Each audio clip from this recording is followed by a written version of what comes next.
श्री स्वामी समर्थ. तुम्हा सर्वांचं श्री स्वामी समर्थ कृपा या चॅनलवर मनापासून खूप खूप स्वागत. स्वामी समर्थ तुमच्या सर्व चांगल्या इच्छा पूर्ण करोत हीच स्वामींच्या चरणी प्रार्थना करते आणि आजच्या नवीन व्हिडिओला सुरुवात करते. उद्या आहे 21 जुलै.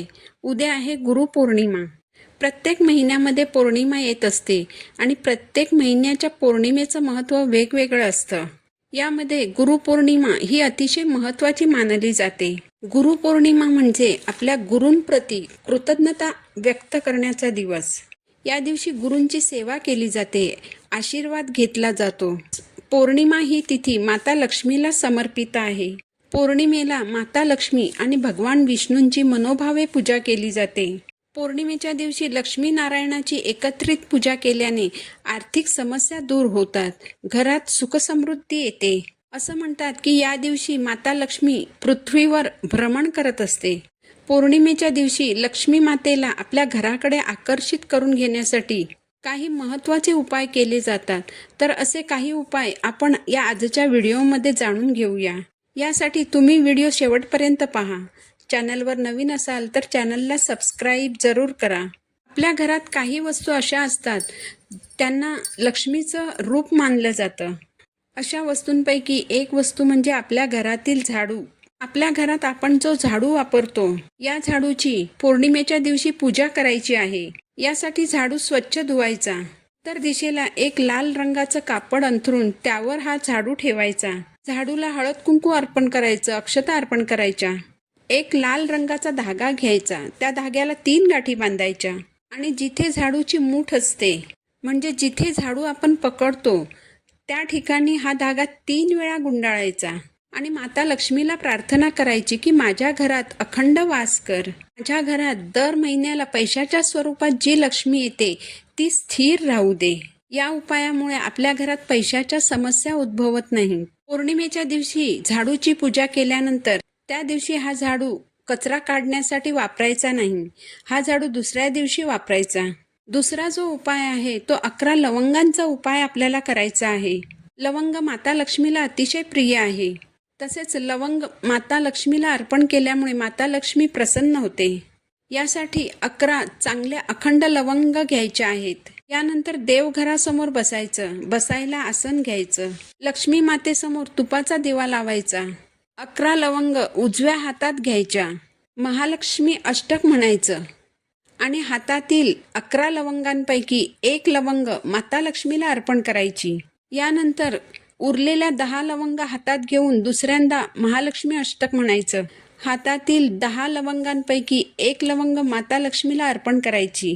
उरलेल्या 9 लवंग सुद्धा अशाच प्रकारे महालक्ष्मी अष्टक म्हणून माता लक्ष्मीला अर्पण करायच्या. त्यानंतर लाल रंगाचं एक छोटंसं कापड घ्यायचं, त्यात या लवंग बांधायच्या.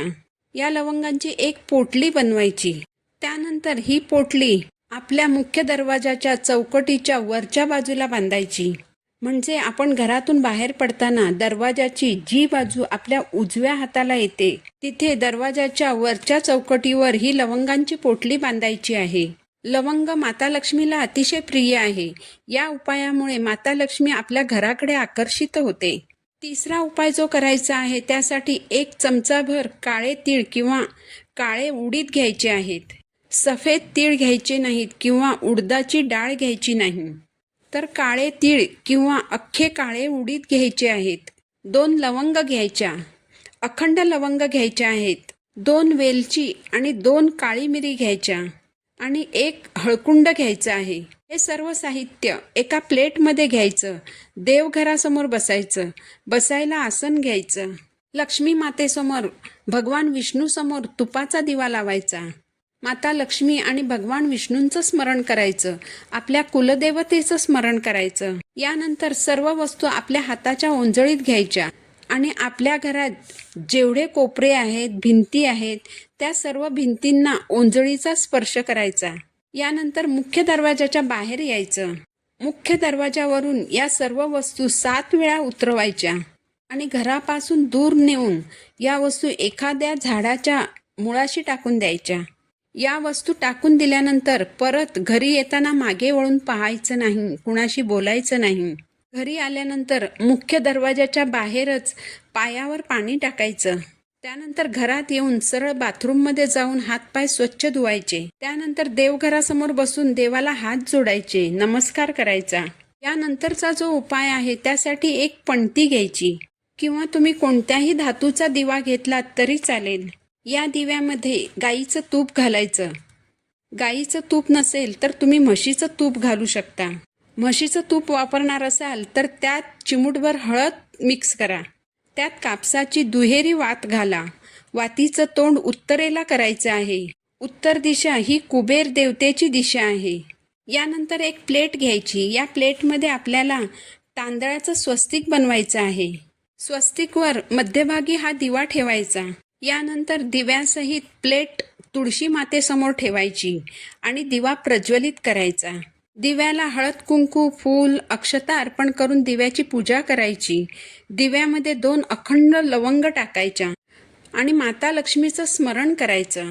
आपल्या आर्थिक अडचणी माता लक्ष्मीला सांगायच्या आणि या समस्येतून मला बाहेर काढा अशी माता लक्ष्मीला आणि तुळशी मातेला प्रार्थना करायची. या उपायामुळे आपल्या घरात पैसा येण्याचे मार्ग खुले होतात. आपली आर्थिक चणचण कमी होते. यानंतरचा जो उपाय आहे यासाठी धूपदाणी घ्यायची किंवा तुम्ही एखादी पणती घेतली तरी चालणार आहे. या पणतीमध्ये 7 लवंग घ्यायच्या आणि 2 कापूरच्या वड्या घ्यायच्या.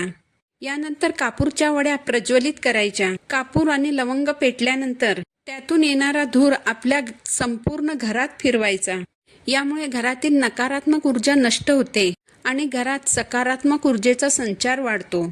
वर सांगितलेल्या उपायांपैकी तुम्हाला जे जमतील ते उपाय तुम्ही गुरुपौर्णिमेच्या दिवशी नक्की करा. श्री स्वामी समर्थ.